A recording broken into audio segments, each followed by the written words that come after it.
Você já parou para pensar por que algumas pessoas parecem ter ideias geniais o tempo todo, enquanto outras mal sabem por onde começar? Será que criatividade é dom ou dá para aprender? Neste vídeo, a gente vai mergulhar fundo na psicologia da criatividade. Vamos quebrar os mitos, entender como funciona a mente criativa e, mais importante, como você pode acessar esse potencial aí dentro.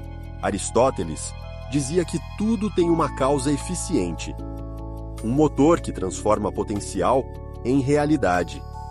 E quando o assunto é criatividade, esse motor é a ação. Não basta esperar inspiração. Criar exige movimento. Se você acha que criatividade é só para artistas ou gênios iluminados, se prepara. Você vai descobrir que o seu cérebro pode muito mais do que você imagina. Desde que você saiba como provocar o clique certo. A criatividade começa com uma faísca: a curiosidade. É ela que nos faz questionar o óbvio, explorar o desconhecido e conectar ideias distantes. Sócrates dizia: "Só sei que nada sei." Essa frase não é sobre ignorância, mas sobre abertura. Quem admite que não sabe, tem espaço para aprender e criar. Quando você se permite perguntar, mesmo coisas simples, você ativa um dos mecanismos mais poderosos do pensamento criativo. É da dúvida que nasce a inovação. Quer treinar sua criatividade? Comece fazendo perguntas. Pergunte: e se? Por quê? Como seria se fosse diferente? Essas pequenas curiosidades diárias expandem sua mente. Explore assuntos fora do seu radar. Leia sobre física quântica. Cozinhe uma receita coreana. Aprenda origami. Criatividade se alimenta de repertório incomum. Criar não é só inventar do zero. É remixar, reinterpretar, reconectar o que já existe. E a curiosidade é quem abre essas portas. A imaginação é o motor que nos permite ir além do que já é. Ela nos liberta do agora e projeta futuros, alternativas, mundos possíveis. Para Kant, a imaginação é a ponte entre razão e sensibilidade. Ela conecta aquilo que sentimos com aquilo que pensamos, criando novas formas de compreender o mundo. É graças à imaginação que conseguimos questionar o que parece óbvio. Ela é a base de toda a arte, toda invenção, toda ideia que transforma. Mas tem um porém. Vivemos numa era saturada de imagens, cinema, games, redes sociais. Tudo já vem pronto, embalado, editado. Se por um lado isso nos inspira, por outro, pode limitar. Quando só consumimos passivamente, esquecemos como é imaginar ativamente. Por isso, é importante criar momentos de silêncio, de tédio criativo. Fechar os olhos e visualizar sem filtro, sem algoritmo. A imaginação precisa de espaço. Ela floresce na liberdade, não na repetição. E quanto mais usamos, mais poderosa ela se torna. A ideia do gênio nato é sedutora, mas perigosa. Ela faz parecer que criatividade é dom divino. Ou você nasce com, ou desista. Platão acreditava que o conhecimento já estava dentro de nós, bastava despertá-lo. Nietzsche foi mais longe. O gênio é aquele que suporta o processo, que cai, levanta, tenta de novo. Hoje a ciência confirma: criatividade é uma habilidade treinável. A neuroplasticidade mostra que nosso cérebro muda com prática, esforço e foco. Não é só talento, é o ambiente que estimula, os desafios que forçam a adaptação, os erros que nos forçam a pensar diferente. O famoso insight raramente é mágica. Geralmente, é o resultado de muita tentativa frustrada, até que algo encaixa. A prática deliberada, estudada por psicólogos como Anders Ericsson, mostra que excelência vem de esforço intencional, com um objetivo claro, feedback e paciência. Então, da próxima vez que achar que criatividade não é para você, lembre disso. Gênio não é quem acerta sempre. É quem não para de criar, mesmo quando dá errado.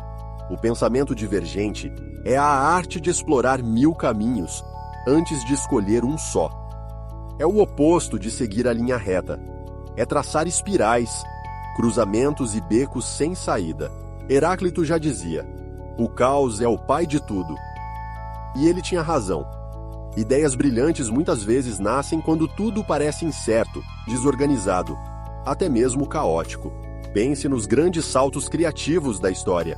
Nenhum surgiu da ordem perfeita. A criatividade precisa do atrito, da quebra, do desconforto. No caos, você conecta o que nunca foi conectado. Você junta a física com a arte, o cotidiano com o sonho, o banal com o impossível. E isso exige uma certa dose de coragem. Pensar diferente é correr o risco de errar feio, mas também é a única forma de acertar de um jeito que ninguém esperava. A divergência abre portas. É o cérebro em modo explorador, buscando novas rotas quando o caminho principal está bloqueado.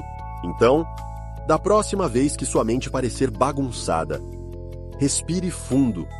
Talvez seja o caos gerando o seu próximo grande insight. A criatividade não mora só nas grandes ideias. Ela nasce no pequeno, no detalhe, naquilo que quase ninguém nota. Observar o mundo com atenção plena é abrir as portas da mente para possibilidades escondidas. Henry David Thoreau entendeu isso quando decidiu viver isolado na floresta por 2 anos. Para ele, a natureza era mais que cenário. Era um laboratório criativo, um convite constante à contemplação. Hoje, a gente vive no automático. Pula de notificação em notificação, mas quase nunca presta atenção no agora. Quer treinar sua criatividade? Então comece com o óbvio. Preste atenção. Caminhe sem celular, observe as cores da rua, os sons, os cheiros. Anote impressões, sentimentos e ideias soltas. Isso é journaling. E não é só escrever um diário. A mente criativa é uma mente que percebe, que vê história numa folha caída, ironia num outdoor, beleza no silêncio. Observar é o primeiro passo para criar. Porque quando você olha de verdade, descobre que o mundo está cheio de inspirações, só esperando para ser transformado em algo novo. O estado de flow é aquele momento em que o tempo desaparece.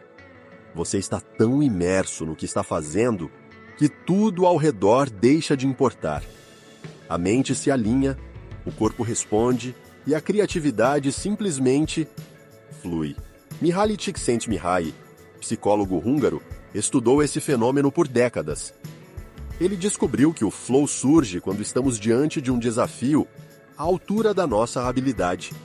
Nem fácil demais, nem impossível. No flow, a concentração é total. Você esquece do relógio, da fome, do celular. Só existe o agora. Sêneca já dizia que a mente que se concentra no presente age com excelência. E essa é a chave. Presença. Estar inteiro em uma atividade, com clareza de propósito e sem distrações. Quer mais criatividade? Crie ambientes onde o flow possa acontecer. Eliminação de ruído, objetivos claros, tarefas que desafiem, mas que também empolguem. O flow não é mágica. É prática, intenção e disposição para mergulhar fundo no que importa. Ali, entre esforço e prazer, mora o verdadeiro gênio. Ferramentas certas transformam boas ideias em ideias geniais. Criatividade, no fim, é treino, não feitiçaria. Leonardo da Vinci, por exemplo, rabiscava tudo. Máquinas, frases soltas, até listas de compras. Ele não esperava pela inspiração divina. Ele provocava o pensamento com mapas mentais, perguntas visuais e conexões inesperadas. E esse método continua vivo, em técnicas como Scamper, que nos força a substituir, combinar, adaptar, modificar, propor novos usos, eliminar ou reorganizar ideias. Ou o storytelling reverso, começar pelo final e perguntar como chegamos aqui. Isso força a mente a sair do trilho comum. Cada ferramenta serve para uma coisa: destravar, reorganizar, provocar. Mas todas funcionam melhor quando há uma coisa por trás: curiosidade. Criatividade é mais hábito do que talento. É o que acontece quando você treina sua mente para pensar por caminhos diferentes e não tem medo de se perder um pouco no caminho. Errar é parte essencial do processo criativo. Thomas Edison falhou mais de 1000 vezes antes de acertar a lâmpada. E quando perguntaram como se sentia com tantos erros, ele respondeu: "Eu não falhei, só descobri 1000 maneiras que não funcionam." A filosofia pragmatista diz o mesmo. A verdade se testa na prática. Não adianta ficar só teorizando. É no fazer que a ideia se revela ou se corrige. Mas hoje, com tanta cobrança por perfeição instantânea, errar parece pecado. Postamos só o sucesso e esquecemos que todo acerto veio de uma sequência de tentativas falhas. Criatividade exige espaço para errar sem medo. A mente não cria se está sempre pisando em ovos. Quando aceitamos o fracasso como degrau, não como muro, a criatividade se solta. Boas ideias não surgem do nada. Elas nascem depois de muitas tentativas ruins, lapidadas pela coragem de continuar tentando. Vivemos correndo. Mas será que nesse ritmo alucinado ainda dá tempo de criar algo que valha a pena? Byung-Chul Han chama isso de sociedade do desempenho, onde você precisa produzir o tempo todo para provar que tem valor. Só que a criatividade precisa de silêncio, de tédio, de ócio. É no intervalo entre as tarefas que as melhores ideias surgem. Na pausa do banho, na caminhada sem celular, no olhar perdido pela janela. Mas hoje, a gente preenche cada espaço com uma notificação, um vídeo curto, uma urgência nova. A mente não respira, só consome. Criar exige espaço interno. E esse espaço não nasce da pressa, mas do vazio fértil. Recuperar o ócio produtivo não é preguiça, é estratégia. Quer ter ideias novas? Desconecta. Silencia. Espera. 1 minuto de pausa vale mais do que 1000 estímulos seguidos. A criatividade mora no intervalo. Ideias não nascem do nada. Elas brotam do atrito entre pensamentos, do choque entre perspectivas. Como dizia Hannah Arendt, pensar é dialogar com o mundo. A criatividade não é um ato solitário, é um jogo de ping-pong mental. Você joga uma ideia, alguém devolve com outra, e disso nasce algo novo. Conversas provocadoras são laboratórios de criação. Estar em comunidade criativa, seja num grupo de estudos, num projeto colaborativo ou até em fóruns online, expande horizontes. Você escuta o que não teria pensado, vê o que não teria notado. Não é sobre concordar sempre, é sobre ser desafiado, ampliado, esticado intelectualmente. Grandes ideias muitas vezes nascem de pequenos debates. A criatividade floresce quando não se fecha em si mesma. Trocar, ouvir, contribuir. Isso alimenta o fogo interno de criar algo maior do que você sozinho. Criar não é só produzir algo bonito ou útil, é responder a uma pergunta interna. Como dizia Viktor Frankl, é uma forma de dar sentido à própria existência. As ideias mais duradouras não surgem da moda, surgem da necessidade de expressar algo que incomoda, que pulsa por dentro. Criatividade real nasce de uma inquietação existencial. Quando você alinha sua criação com sua missão pessoal, o processo deixa de ser vaidade e vira vocação. É aí que o trabalho criativo ganha alma, propósito, direção. Criar é uma forma de ordenar o caos interior. É dar forma ao que não tem forma.